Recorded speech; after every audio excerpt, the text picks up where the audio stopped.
Best friends yarn? Parang di ako naniniwala. O teka mga kaabante, gigitnaan ko lang ha, baka magpang-abot eh. Ito ha, kung bakit hindi ako naniniwalang best friends tong dalawa na to. Eh kasi naman mga kaabante, hanggang ngayon, medyo feeling ang palaya pa rin itong si Scottie Pippen dito nga kay Michael Jordan. Dahil saan? Dahil doon sa nirelease nga nito ni Michael Jordan na documentary about sa kanyang career na The Last Dance. Ngingiti-ngiti lang yan, pero deep inside may pot yan mga kaabante. Eto nga kasi ayon kay Pippen, kaya daw ni-release ni Jordan, etong The Last Dance, nangangamba ito na mabura na siya sa history ng basketball at eto na nga, na si Lebron na talaga ang maging GOAT at hindi na siya.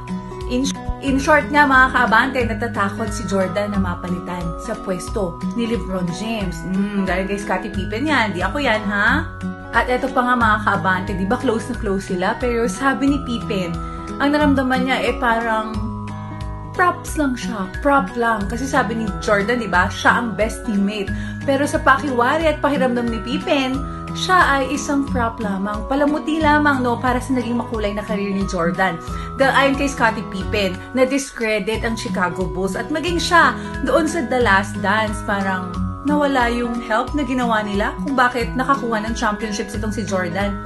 Ano to, one-man team ang Bulls? Ikaw lang nag-champion, nawala na sa eksena sila Pippen?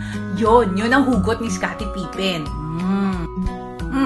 Gitnaan ulit natin mga kaabante at eto pa, ayon kay Scottie Pippen, si Jordan na nga ang bida sa The Last Dance, siya pa ang direktor. So, paano na? So, lahat na lang pabor sa kanya.